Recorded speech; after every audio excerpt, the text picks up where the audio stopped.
Hey everybody, it's Tommy Canale and welcome to Before the Lights podcast, the show to find out how those in sports, music, and entertainment made their mark. Today, we have the announcer, director of operations, and stage producer for America's greatest game shows. He's the only son of Altovise and Sammy Davis Jr, who was a legendary actor, singer, dancer, and world-class entertainer. He's the head of Sammy Davis Jr Estate, which includes his recordings and life story. A rag to riches story. Please welcome to the show, Manny Davis. Manny, welcome to Before the Lights. Thanks for having me, Tommy. How are you doing today? I'm doing well.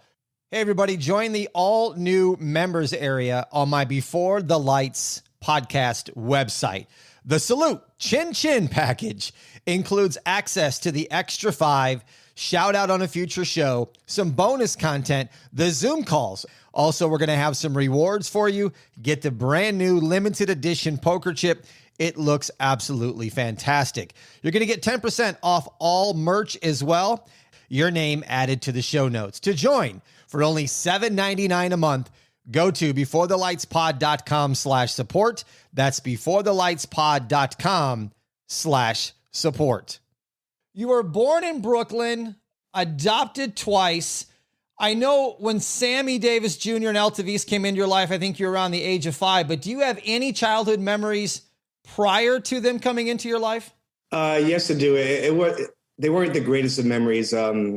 I was born into a neglective and abusive household, and I had 3 other siblings as well. And one day my mother took us to a building, and she basically was giving us up for adoption. And then we went into a more abusive home, actually. And that's where I got a chance to meet Altovise for the first time. How did Altovise then come into your life? Well, the lady that adopted us, she did hair. And she had a few celebrity clients whenever they came to Queens. And Altovise happened to be one of them. And so she's known my mother and her mother, Altovise Sr, for a while. And so she also ran a foster home. So one time she brought us to Altovise's house to do her hair. And that's when she got a chance to see me for the first time. So she just saw how I interacted with my other brothers and sisters, and she just wanted to spend more time with me.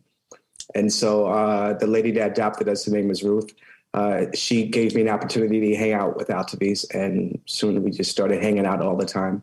And eventually I got a chance to meet Sammy years later. What is your first memory of meeting Sammy for the first time? I was scared. He was an impressive man.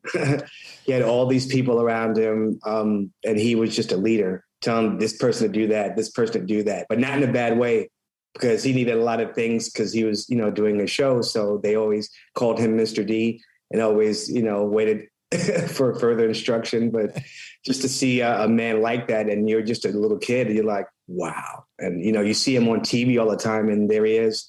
I think he was the first celebrity I've ever met. So you were adopted by Altovise and Sammy Davis Jr. at the age of 13 in 1989. Is that correct? Yes, sir. And then did you take maybe some acting classes as well? Yes. It was like almost immediately when, before I got a chance to meet Sammy, they said I had just a great personality.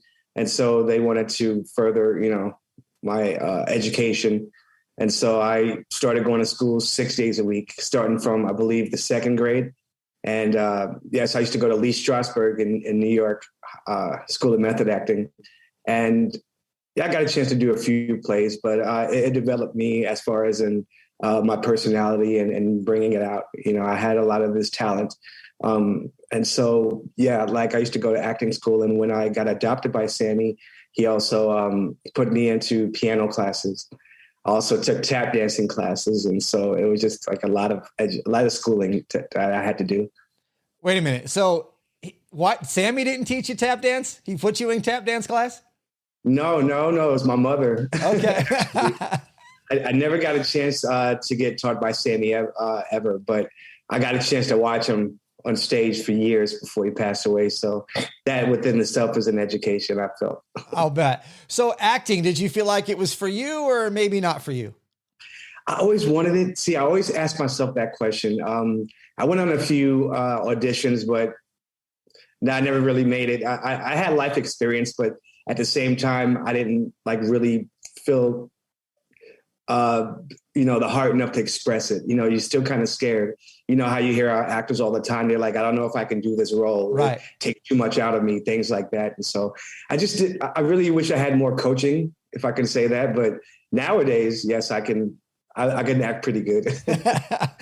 So you go from Queens, New York, and then all of a sudden you're going to school at Beverly Hills High School.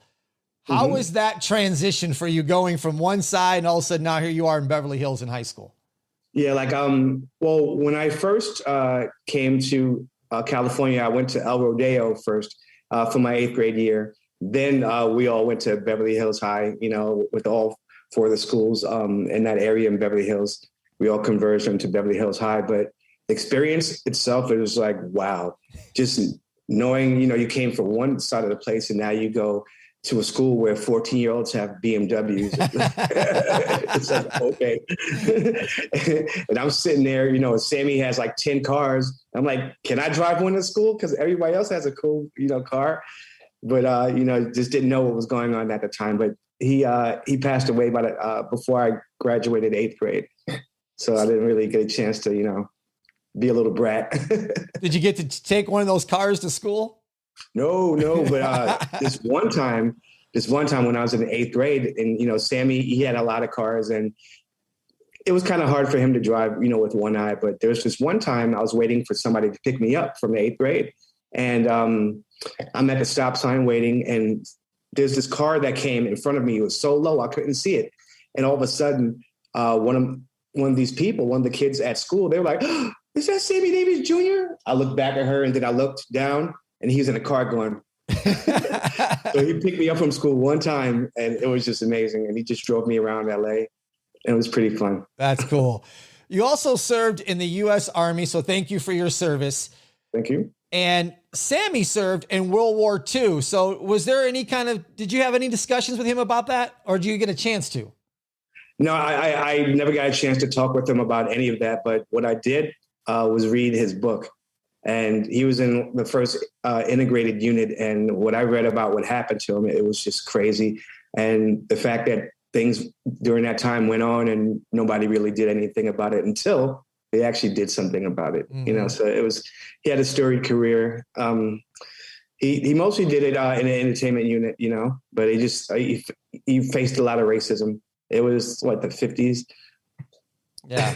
So he went in at a young age, right after vaudeville. And he just didn't know much of the world because he was backstage most of the time, and he couldn't go to restaurants and things like that and mingle with people. So it was, he was kind of shell shocked. I can only imagine what he went through. I mean, my heart goes out to all of you guys and everybody who's gone through that. It's unnecessary and doesn't need to be happening, still happening, and needs to go away, in my opinion. Yes, sir. Yes, sir. We're going to get into more into Sammy, but a little bit more on you. You're the announcer for the America's Greatest Game Shows. Talk to me about this concept because I'm intrigued.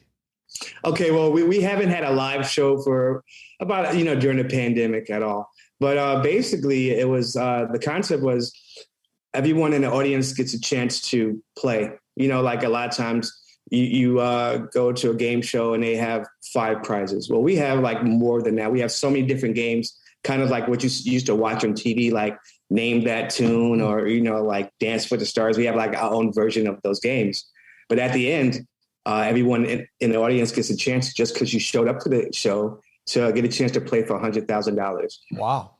And that's besides the prizes you may win during the show. So it's fun. And when I started, we did it with Bobby Banks, but nowadays for the last, maybe 6 years, it's been Eric Estrada. And he's just awesome. That is so cool. It's like he used to be friends with my mother and father, and I can't believe years later I get a chance to work with him. Are you going to bring the live shows back? Hopefully, yes. But we haven't discussed that yet. But I don't own the show, so I can't give that answer. Right. I got to keep my eye open for that because just to show up and have a chance, that's all you can ask for. But it was a fun experience. We did it all around the country in casinos. I got a chance to meet thousands upon thousands of people throughout the years, and it was just fun. You see different walks of life and everything, and I got to understand why my father loved the stage so much. Speaking of your father, when somebody says Sammy Davis Jr. to you, what resonates to you first off? I'm sure father, but what else? Well, let me see. They never say Sammy Davis Jr. to me. The thing is usually me bringing it up sometimes, or if I'm there at a function, people treat me with so much respect just because of Sammy. And that's kind of the weirdest thing, because I just realized just how big of a person that he was to everybody. And the more I learn and the more people I meet, I just find that Sammy's, giving a lot of people a leg up, introduced them to the show, give them so much advice, and so it's just a level of respect that I get just for being his son. It's crazy. What kind of stories, Manny, do you have of some of the celebrities and stars you've met just by being around your father? I remember first time I met Michael Jackson. That was, I always wanted to meet Michael Jackson since I was a kid. I used to watch the Jackson 5 cartoon all the time, and I just loved the Jackson 5 and Michael Jackson. And so it was this one time during a Sammy show, I was playing with the Roy Rogers. They come, it's Coke and grenadine. It comes with this cherry. So I'm playing with the cherry, trying to get it. All of a sudden, I hear the band play a beat to a song I've never heard before. And then all of a sudden, I heard, ow, ow, ow, Sammy screaming. And then I'm looking at the stage, and he's like, your bud is mine. And I'm like, this sounds familiar. What song is this? And it was he was singing Bad by Michael Jackson. And here you have Sammy Davis Jr.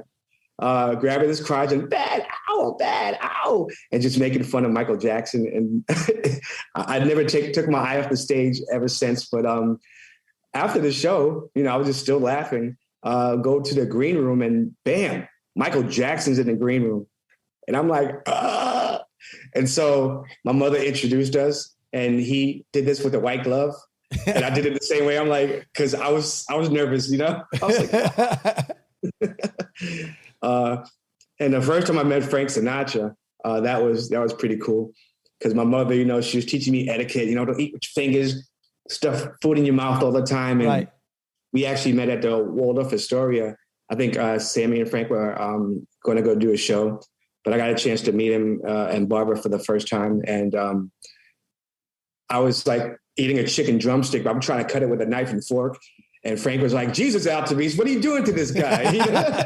So he picked up a piece of chicken and showed me it was okay. So I was like, okay. And Sammy traveled with this Miss Pac-Man machine. And he used to always play it everywhere he went.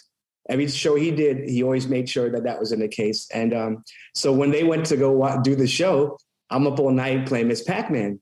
And I'm like, okay, I got to go to bed now. Before they get back, I turn off the lights, and all the lights went out in the suite. And I'm like, hold on. I turn it back on. All the lights went back on. I turn it back off. Everything went back off. And I was like, oh my gosh. I turn it back on, and I go to the machine, and I erase Sammy's score completely. So I'm like, oh my gosh, I'm so tired. I'm playing all night.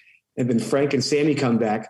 And I left the thing. I ran in the room, put my head under the sheets and pretended I was sleeping, but they knew what happened. But that was my first time meeting them all. So how was the rest of the Rat Pack, like Dean Martin and the rest of them with you? Good? I never got a chance to meet Joey Bishop or Peter Lawford, but I got a chance to meet Dean before he stopped doing the show. It was called Together Again. I think it was that tour they did in 88. Yes. But yeah, I got a chance to meet him. He's very nice. Didn't get a chance to hang out with him as much as Uncle Frank. What do you recall about at that time period of going to places like Las Vegas and Atlantic City? It was pretty cool. Like, everybody like in the hotel kind of knew who I was. So I was like really protected, I got a chance to just walk through the casinos where, kids really can't go, but I was with Sammy and everything. And it was just anything that you wanted, cause he was there doing the show at the casinos. And so you could just ask for anything, and it's like you get it right then and there. And the paparazzi, that was a crazy thing to deal with too. You just walk through a door and you got the cameras going in your face, and you can't see. You're like, oh. So you just, you learn how to act in public. Just don't act like a fool if you think nobody's watching you. No. You gotta be good at all times. But no, it was pretty fun. I felt like Annie, actually. Manny, I don't know if you've read about this or you had a chance to talk with your mother about it, and I'm sure it wasn't from Sammy, but did you ever hear anything about his feelings about him being refused to perform at the White House for JFK? I would say I heard from my mother that, he was like, he was really hurt by it, and at the same time, you had Harry Belafonte, I believe that his wife was a Caucasian woman, and they got a chance to, perform and be there. But it was, Sammy was just so, controversial that it just didn't look good for the country at the time, but they needed his votes and needed all the people that, were friends of his to vote. And yeah, he was just really hurt by it. And then when he chose to back Nixon, that was a huge mistake that he just always regretted afterwards. So all I can say is the two people that he voted for, they won. So he has 100% success rate. There's something to say for it right there. Something in the water. How do you describe Sammy's music, and what does it mean to you personally? Okay. Sammy, his music, I would say he loved music. He couldn't read or write. He never wrote or produced any music, but he could sing with the best of them. He could sing everybody's songs with their own voice. Sammy's music, like, he didn't stay doing one thing. When the music trend changes, he went to disco afterwards. He sang the Candyman, which was the song that he never sang before, but he should have had a better run of it. But at the time, he didn't get his just due because of the social climate. And that's what it's kind of sad. But he made so many great songs that, like, what it means to me is it's like he's talking to me. Now as an adult male, I'm listening to the songs like "What Kind of Fool Am I?" I'm like, wow, yeah, who lies with every word? It was like, okay, woo, you talking to me? But it was funny. But yeah, so sometimes when I'm in the car, a Sammy song may come on that I may never heard of before, and it's like it just kind of him speaking to me. He's always talk about the man upstairs, but he's my guy upstairs. I have several Sammy's 45s on vinyl that I still play to this day. One of the things to myself is, and I've always thought this, if you put the whole Rat Pack, he was the most underrated, undervalued, in my opinion. And I think his music to this day is still undervalued and undermarketed of how great a performer and singer Sammy was. Yeah, I agree. And the thing is, any member of the Rat Pack, if they were alive, they would tell you that Sammy's by far the most talented, but what I found in all these years since I've been an administrator, sometimes I'm like, hey, let me ask you a question. Do you know who Sammy Davis Jr. is? I just ask so many different people, and I'm like, oh, of course, I know who he is. Yes, da, da, da, da, da. Or you get like, his name sounds familiar. I don't know. And you're like, hey, you know who Frank Sinatra is? Oh, yeah. Dean Martin? Yeah. The Rat Pack? I think I heard of them before. Sammy Davis Jr., no? He was the only black guy. So just to find old and young people don't know who he is, but some old and young people actually do, But it just depends upon what kind of music that other people listen to. But we remixed the Candyman a few years ago, and for Eminem's to celebrate their 75th anniversary, Eminem Mars. And so, yeah, they did a whole year-long campaign. And so that's how relevant he still is. Yeah. I live here in Las Vegas, and I'll tell you how relevant Sammy is to this city and how big that maybe listeners may not know of his celebrity status. He passed away in cancer in 1990, and 2 days after he passed, the lights on the Las Vegas Strip were turned off for 10 minutes in a tribute to Sammy. And that's only been done a handful of times. And that kind of tells you what he meant to this city. And then in September of 2015, Sammy Davis Jr. Boulevard in Las Vegas, which is a 1.8 mile stretch on Industrial Road, And I understand you were there and did a speech about that. But what does that mean to you, Manny, that your father has a part of a street here named after him, and they actually turned the lights off in honor of him? If he were alive, I'm pretty sure he would just be crying. Like he had to go in the back door every time for this city, and it took a long time, after Frank passed and Dean passed, they still got a street named after them. Like it took so long for Sammy, it's just amazing. But I'm just happiest that people were still campaigning, since his death. It just took so long. I was happy to be able to help. And it's crazy now when I go to Vegas, the GPS says, make a left on Sammy Davis Jr. Drive. And I know that, hey, I did that. I just want to honor my father any way that I can. And it's cool that, he's getting recognized and it's still going. We still have more projects and things we want to do. What do you think your father would think of Vegas today? He'd probably chuckle. He would, I think he'd be cool with the new acts and the new musical talent out, new actors and everything. He always loved making friends with everybody in Hollywood. So you just can't imagine that he knew all these people and he was friends with all these people. That's what I found. But I don't know if he probably would look at it like, you don't know how it used to be. He probably would put that extra cool back on it. Right. Like if the Rat Pack could make one more performance in Vegas, like, this is how you do it. I think that's exactly what he would do. I'm a fan of the old Vegas. I thought it was more intimate. It was more personal. Now it's just big resorts, more commercialized. I get it. I understand it, but I'm a fan of old Vegas over new Vegas, just myself. Yeah. Like for me, it's like every time I go there, I always tell my wife, I'm like, nah, imagine doing Vegas with Sammy Davis Jr. So like she wants to go to Vegas all the time. I'm like, I don't gamble, so there's no lure for me to get there. But I'm like, I've been there, done that, took pictures. Your mom was forced to auction his personal possessions in real estate to pay an IRS, which was owed approximately $8.2 million. Did you get anything of his personally for yourself before she gave it away? See, it's not a fact of giving away. It's they took it away. They took it away. Okay. And the answer is no. It's just like they took all my stuff away too. So they did. I mean, like the bedroom that they furnished for me, that was gone. Everything was gone. You come home from school, all of a sudden, you got to live days where people just going through your house and picking stuff up and taking it out, all in front of the camera.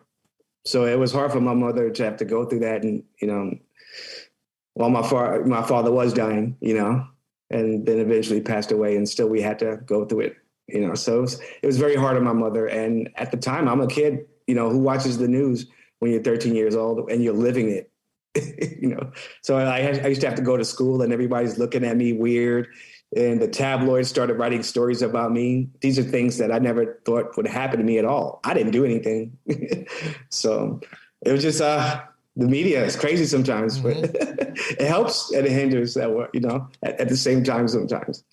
Manny, how was it then going from living in a mansion in Beverly Hills and then eventually you have to move back to Queens, New York? So, okay. See, now I always talk about this too, but I was lucky it sounds weird, but I was lucky to have come from where I came from. So, because it's not reverse. It's not me born rich and all of a sudden now you have to, now you got to be poor. It's like I already been through that. When I lived in Beverly Hills, I wasn't like a snooty rich kid. I wasn't like little Lord Fauntleroy. I was still trying to get used to it before it got taken away, because he died within a year of me getting adopted and having to be out there. But yeah, it was still a strange shock. I was a kid when I left New York and came back 3 years later. Now you're going to high school. Now everything's different in the neighborhood. So it's like, ooh, everything got all gangster, It was like, oh my gosh, people rob people before school. It's like. How is your relationship with Sammy's other children? Well, Tracy, she just passed away, his daughter, my older sister. And so now, like, what I do, since I'm the administrator of the estate, I make sure that the rest of the family's taken care of. I have for years. We all settled our affairs, and I'm the majority owner of the rights. So we have a great working relationship, and all we want to do is pay off these debts and just put Sammy back out there like he was before before he passed away. And so we've all been just working together, and I'm glad that I have their trust. It's a daunting task. It really is.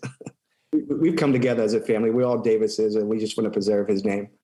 That is awesome. Great to hear that. And I'm going to get more into the estate in a second, but there was in 2008, a universal fire. What was destroyed of Sammy's in that fire?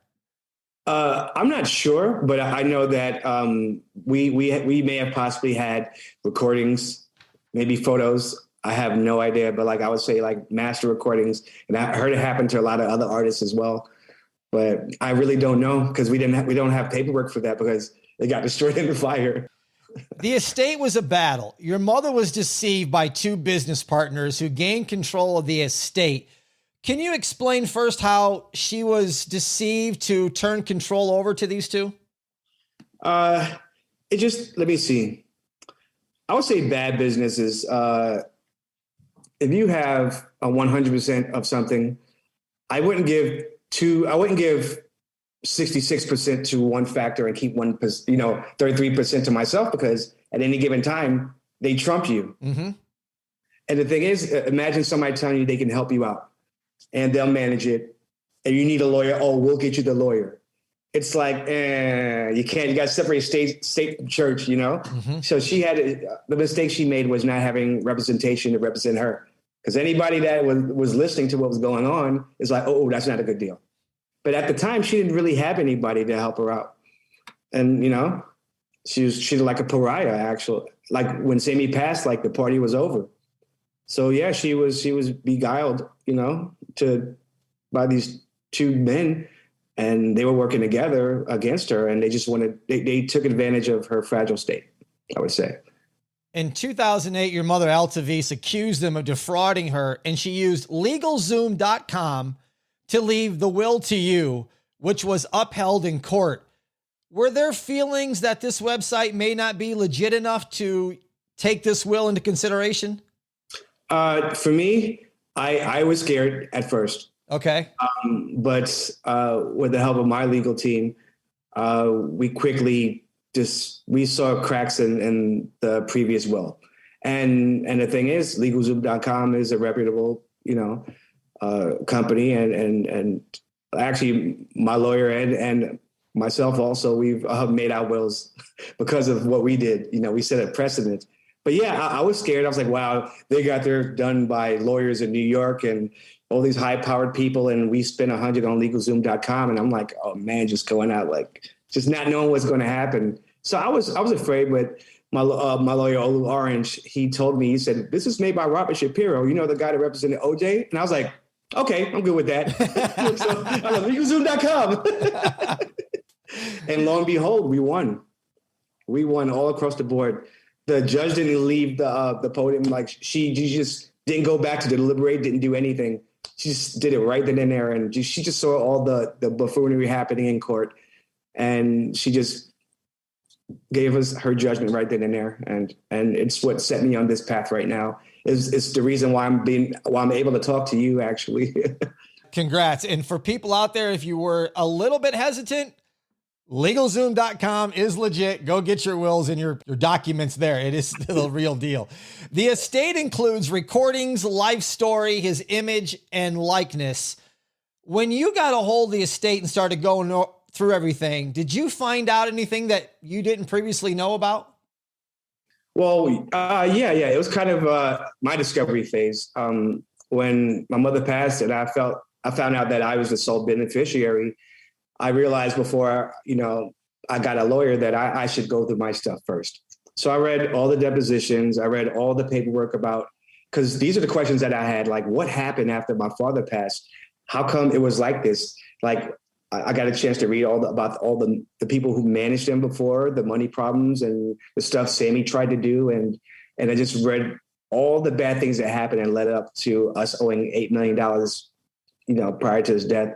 And then I read my mother's journey, with the paperwork that she signed with different people trying to work it out. And I was like, okay, now it's my turn. It's just I'm the third iteration of, I guess, Sammy Davis Jr.'s estate. And it's weird. You got Sammy, you got Altovise, you got Manny. So it's like SAM, like Sam. That's pretty cool. So that kind of freaked me out a little bit too.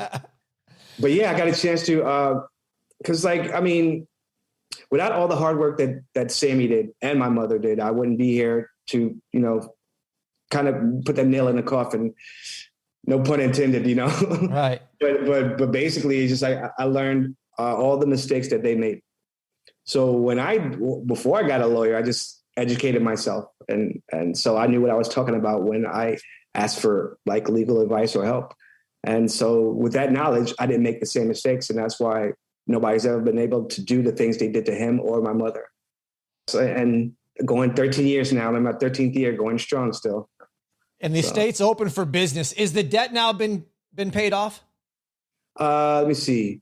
We settled with the Franchise Tax Board and the IRS, and the only debt we know I owe now is to other debtors with people that my mother asked for loans from. Other than that, no, we're opened up for business. We have no encumbrances at all. So now we just got to make money and put Sammy out there. Listeners, go to the links. I'm going to put a link in the show notes to sammydavis-jr.com to go directly to the website and take a look. Fans of Sammy Davis Jr., what do they say to you when they find out who you are? Actually, can I make a correction? Sure. Okay, it's actually the official sammydavisjr.com. Official Sammy Davis Jr. at facebook.com. Because we're in the middle of getting the domain names for that and revamping it. So yeah, it's a lot of different work. But that was the old stuff. But we're still working with the people that actually own it. But we're looking to take ownership with it for ourselves. But yeah, that's something in the process. But the official Sammy Davis Jr. at facebook.com. Got it. Say. Okay. So what was your question? I was going to say, fans of Sammy Davis Jr., when they realize that you are his son, what do they say to you? Let me see. It's more like questions than anything. Like people just are in awe. They're like, oh, no way. I can't believe it. You're Sammy Davis Jr.'s son. Oh my gosh. And they forget my name is Manny because he keeps calling me Sammy all night. But I get questions like, oh my gosh, are you Jewish? Or can you tap dance? Can you sing? What was he like? What was it like living in a mansion? Oh my gosh, I never met a celebrity before. I'm like, I'm me. But no, it's cool, and people tell me, you look just like your father, and I give him a little joke. I'm like, I like to think I'm a little taller and more handsome, but okay, whatever. But no, it's just love. And they just can't believe that I'm in a room with them, and I just appreciate the fans. That's what my father taught me to do. He's just people spend their money and they come out and show appreciation for what you do for them, Be very humble. Be humble and thank them, because without them, you would not be there. Wow. Manny, how are you protecting the Sammy Davis Jr. brand and keeping that legacy alive? Well, I'm protecting it by just basically putting it all under one tent and putting one face to it, which would be me. I'm the administrator of the estate. I'm the sole beneficiary. I'm one of his children, and I'm taking care of everything. I'm little big brother. It's fly. But that's what I do to protect it. So I'm the only person in the world that you can go to for Sammy Davis Jr. And that's how I protected it, because if you hear it from anybody else that they're doing something and you don't hear that my name's behind it, it's like, that's not real. I made sure to put it all on me, since I'm the one who is the sole beneficiary and administrator, And what I'm trying to do to push the name forward is, just being open and available to business. I had to fight so many people and wrestle control of things that they didn't have any control over in the first place. So it was a lot of going to court and filing motions and lawsuits to have people recognize you don't own this. Manny does. Mm-hmm. And so what we've been doing now, besides the street naming ceremony, we have a statue in a foundry in New York that we're looking to erect. And that's taken a while. It was made by Tina Allen. She was a sculptress. And she made that one in Tennessee with Alex Haley, that big one where he's sitting there reading a book. She did world-renowned. And she actually was one of the executresses of Altovise's will, but she passed away before Altovise. So we still have that statue, and I'm looking to erect it. We could raise some money one day. we're looking to make a Broadway stage play about Sammy's life. Right now, we're working with Paramount. We've signed an option, so Paramount is going to be producing and making the Sammy Davis Jr. movie. Nice. So, and whatever else falls from there. Do you have any idea where you're going to put that statue? I don't know. Like Vegas, I think would be the right place. I think it would be there. But he was also from Harlem. A lot of people don't know that. So it's like, maybe Harlem want their son to come back. Who knows that? But I like Vegas. You can do it easy in Atlantic City. Yeah. You can make a different Sammy statue and put it somewhere in the world where he, had an influence. So it's a lot of things to do and consider. I understand. Vegas would be cool. Mm. Manny, how do you sum up your father's life adventure? Perfect answer. Okay. His first and it's 3 books. He has, first book was Yes, I Can. And that was during all the, the racism happening. You can't do this, Sammy. You can't do this. You can't go here. Yes, I can. By the end of the book, yes, he did. The next one in the 70s was Hollywood in a Suitcase. For me, that takes on the kind of, I'm traveling. I mean, all these celebrities having all this fun, it was kind of a different take on the story, but it was him having fun. And imagine the stories that he didn't tell in that book. It was like, woo, and then at the end, his last book was Why Me? So I would say that journey. Yes, I can. Hollywood in a Suitcase. But that end, why me? That's really good. I got to hand it to you. That's really good. Do you have a favorite song of your father's that resonates with you for one reason, and why? Okay. Now, this is just me being biased, but it's from the play Stop the World, I Want to Get Off. It's called Gonna Build a Mountain. And the last lyric is, I'm going to build a fine young son to take my place. I build a heaven on earth for my son with the good Lord's grace. So I was like, when he told me he wanted to leave his son everything, I'm like, I'm that guy. I'm Manny Davis. What was it like for you throwing out the first pitch at the San Francisco Giants game? It was crazy because they had a San Francisco Giants night. That was Frank. They had a Rat Pack night at the arena, and that was Frank Sinatra's favorite team. When I found out that his granddaughter was going to be there, it was pretty cool. They used to babysit me. We actually went to high school together too. So I don't know what I was going to do there. I think I was just going to be waving hands, kissing babies, signing autographs. But then, like on my way there, I was told that I was going to be the first. I was going to throw out the first pitch, and that Amanda, she was going to be like the play ball girl, go play ball. She was going to be that person, but I was going to throw out the pitch. And prior to finding that out, I was saying, it would be cool if I threw out the first pitch. And then we got a phone call and it was like, bam. So I was nervous because 50 Cent, he just, one time he threw out the first pitch. He threw like way left field. And, I haven't played sports in a long time. So I was kind of nervous about that. And so I got a chance to go there and I met up and we had to wear fedoras and everything. And it was a funny story because I threw my fedora into the bag and they was like, we'll hold it for you, but we want you to wear one of ours. And so then when Frank Sinatra's granddaughter came, she went through the bag and she picked up a fedora and it was mine. I was like, hey, no, you can wear it.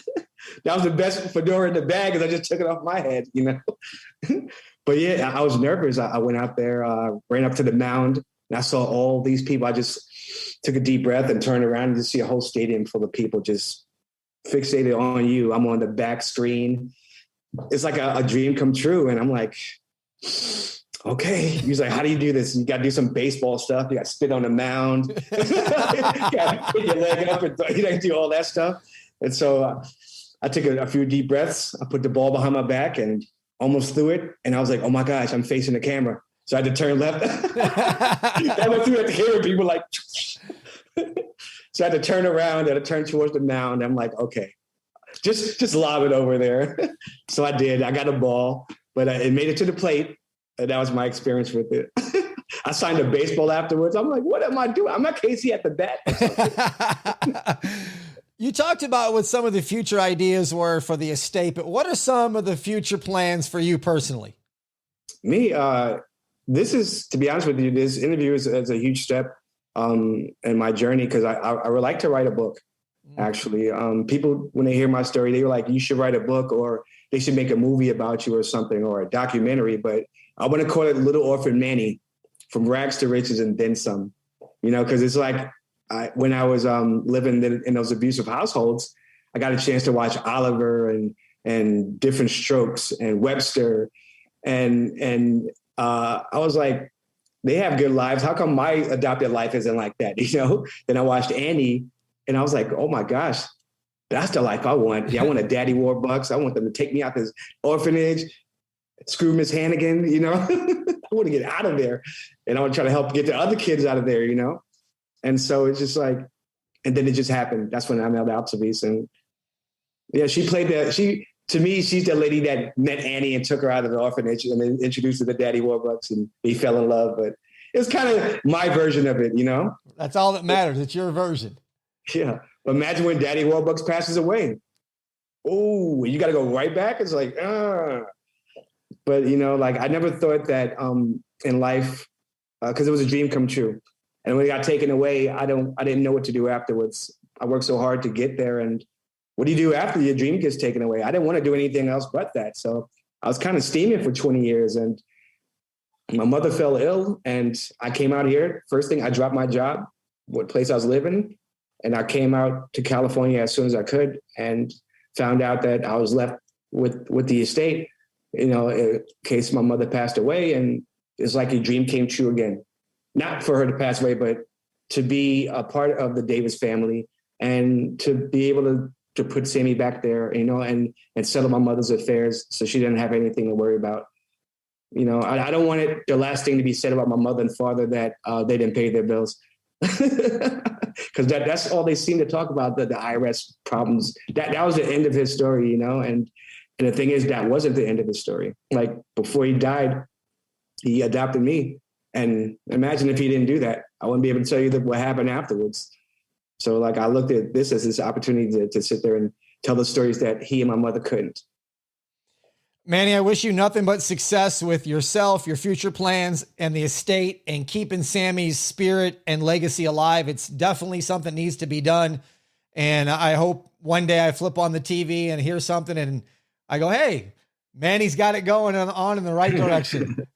Thank you, Tommy. Thanks for having me. I appreciate it so much. I need to tell my story. You are more than welcome for being on Before the Lights. To join the members area, go to beforethelightspod.com/support. That's beforethelightspod.com/support to get the extra 5 and a whole lot more. Follow me on Instagram at Before the Lights Podcast. Until next time, everybody, I'm Tommy Canale. Thank you for listening to Before the Lights. A salute, a chin chin.